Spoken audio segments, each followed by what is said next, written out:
Mi nombre es Juan Velázquez, bienvenido a esta nueva cápsula donde hablaremos sobre fraude en comercio electrónico, ya para un nivel un poquito más avanzado. Lo primero, ¿qué es lo que queremos hacer acá? Es comprender la importancia de la protección de los datos dentro del entorno empresarial y también en el entorno personal, ¿por qué no decirlo?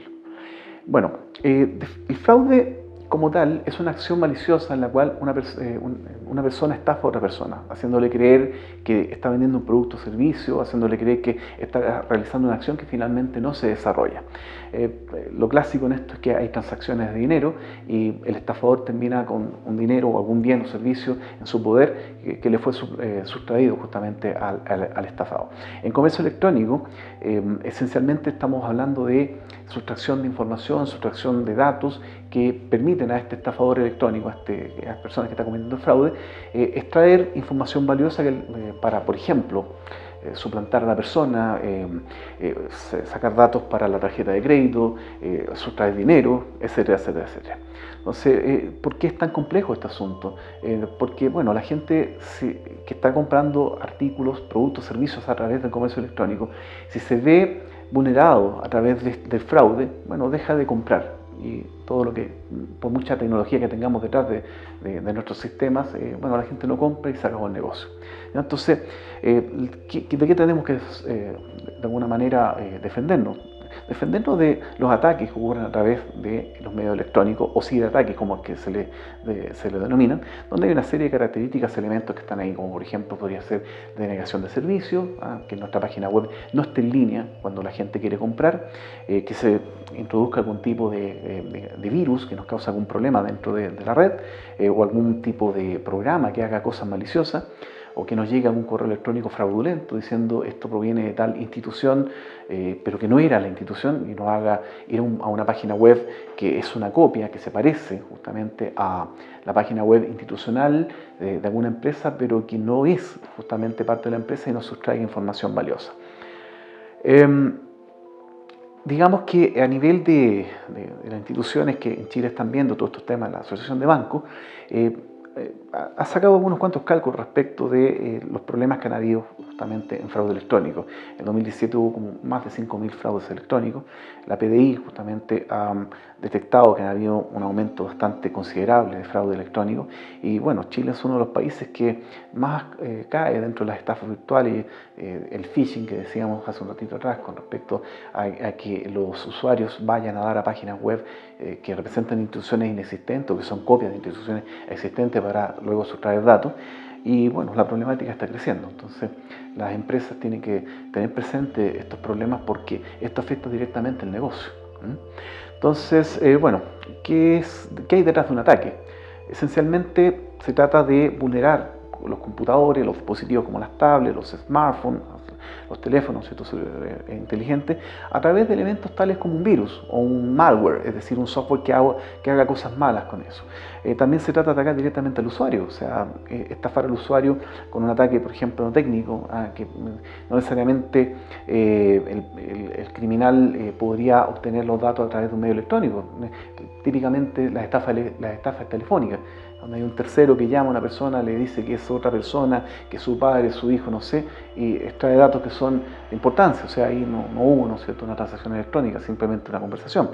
Y bueno, también se trata de vulnerar las bases de datos, que es la mayor riqueza que tiene justamente una empresa y que, bueno, nos puede exponer a nosotros como empresa cuando nos roban datos de las personas, incluso sanciones legales, porque tenemos que tener mecanismos para salvaguardar que esos contenidos no sean explotados por terceros. También se pueden atacar las redes, bueno, una serie de elementos que pueden poner en riesgo la seguridad que está dentro de nuestra organización. Bueno, dentro de los fraudes más clásicos que se conocen está lo que es el robo de identidad. En realidad es un intento de suplantar a la otra persona. O sea, un tercero se hace pasar por el vendedor o el comprador, de tal manera que el estafado se sienta con toda la libertad de entregar datos, información que es de índole personal y que puede devengar en que le sustraigan dinero o hagan compras que no van a ir a parar justamente a la persona, sino que a este tercero que nos está atacando. También puede haber un fraude interno, o sea, efectivamente las personas que son internas a la organización pueden cometer fraude o dar datos esenciales de la organización para que un tercero pueda vulnerar nuestra seguridad. También puede haber, ¿no es cierto?, algún tipo de facilitación de transacciones falsas, digamos con alguna comisión ahí externa, que eso se le llama un fraude aliado. Y está uno más simpático, ¿no?, que le llamamos el fraude amistoso, donde el comprador, en este caso, va y dice: oye, mira, sé que aquí lo que yo compré nunca llegó, pero realmente llegó el producto. Entonces ahí el vendedor dice: ah, caramba, pucha, no le llegó el producto y yo se lo vuelvo a enviar. Y eso va en desmedro justamente del negocio. Bueno, todo esto implica que tenemos que tener bastante en consideración lo que son los elementos de seguridad si queremos operar justamente en el mercado electrónico.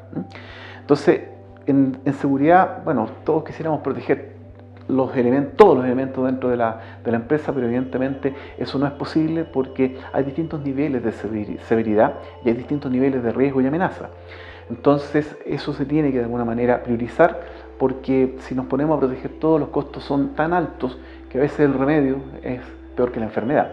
Y no solamente hablamos de costos monetarios, sino que todo elemento de seguridad también devenga de alguna manera en que los recursos comprometidos no necesariamente van a tener el mismo rendimiento. Es decir, si yo coloco muchos elementos de seguridad en mi sitio web, tal vez sean tantos los elementos que estoy colocando que haga lento el sitio web, o el procedimiento se haga burocrático y mi comprador no quiera comprarme porque en realidad no está para estar metido en procedimientos tan complejos.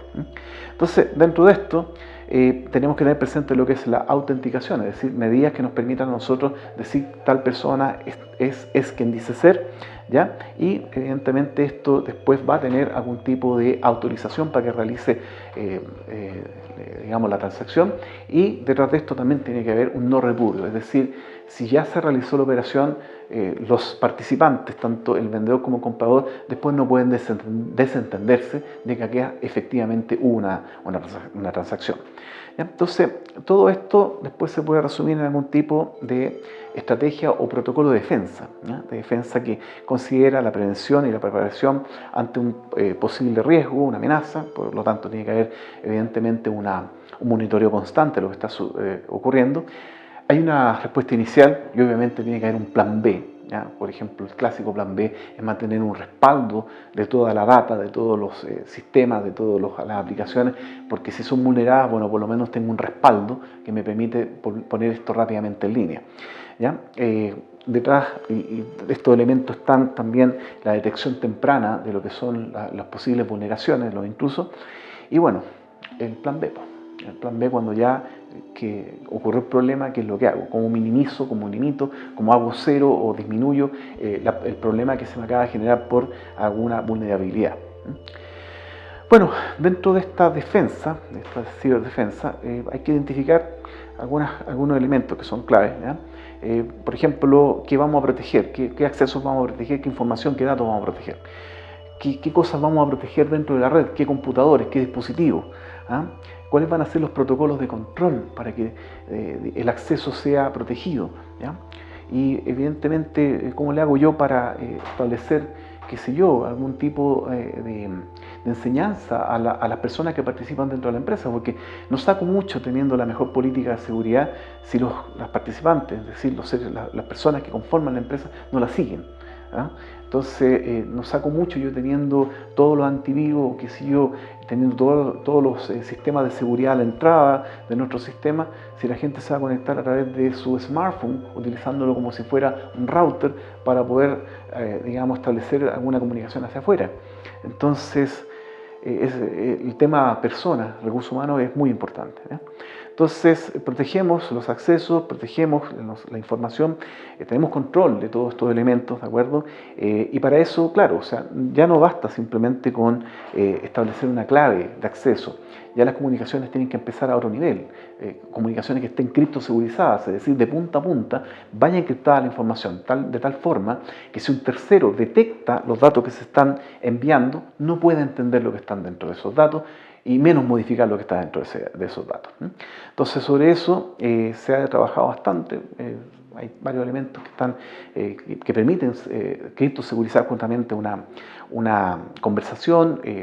Lo vemos, por ejemplo, en dispositivos como en el WhatsApp, ¿cierto? Nos dice punto a punto, esto va criptosegurizado, y por qué no tenerlo dentro de nuestra empresa, ¿no? Que vayan ya con esos niveles de seguridad.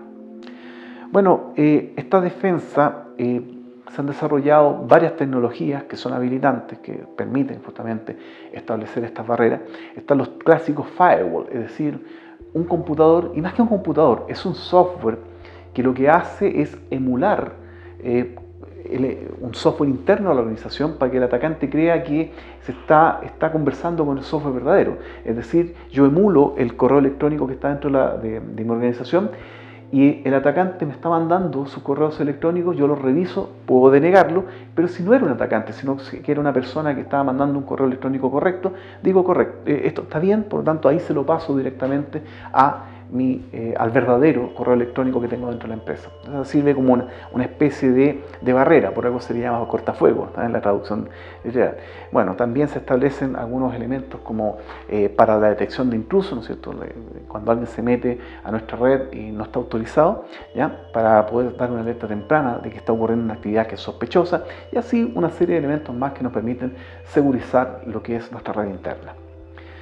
Bueno, dentro de todos estos elementos, los protocolos de control, digamos la regulación que nosotros estamos creando dentro de la empresa, no debe ser tomada a la ligera, porque por mucha tecnología que nosotros tengamos para poder segurizar las actividades internas dentro de la empresa en lo referente a la ciberseguridad, todo esto puede ser vulnerable si lo más valioso que tiene una empresa, que es el recurso humano, no sigue estas pautas. Entonces tienen que haber protocolos de control, típicamente son manuales, son instructivos que le enseñan a las personas, ¿ya?, a cómo mantener justamente la seguridad dentro de la empresa, ¿ya?, y que se siga una serie de pautas para poder de alguna manera implementar todo esto, ¿no? Entonces, al final de cuentas, nosotros tenemos que tener presente que la tecnología, las redes, todo, le sirven a seres humanos. Entonces, ese ser humano que sirve de esto y que se tiene que ver beneficiado de toda esta tecnología, ¿no? Entonces, digamos que bajo eso, evidentemente, el tema de entender el rol de la persona que está dentro de la empresa es fundamental, y eso también lo hacen muy bien los ciberatacantes, a través de procesos que, bueno, se enmarcan dentro del concepto de ingeniería social, o sea, tratar de alguna manera, de emular situaciones de comportamiento humano para poder ingresar dentro de las redes. Entonces, por ejemplo, tienen que haber protocolos que nos permitan asegurar que la persona que dice ser es. ¿De acuerdo?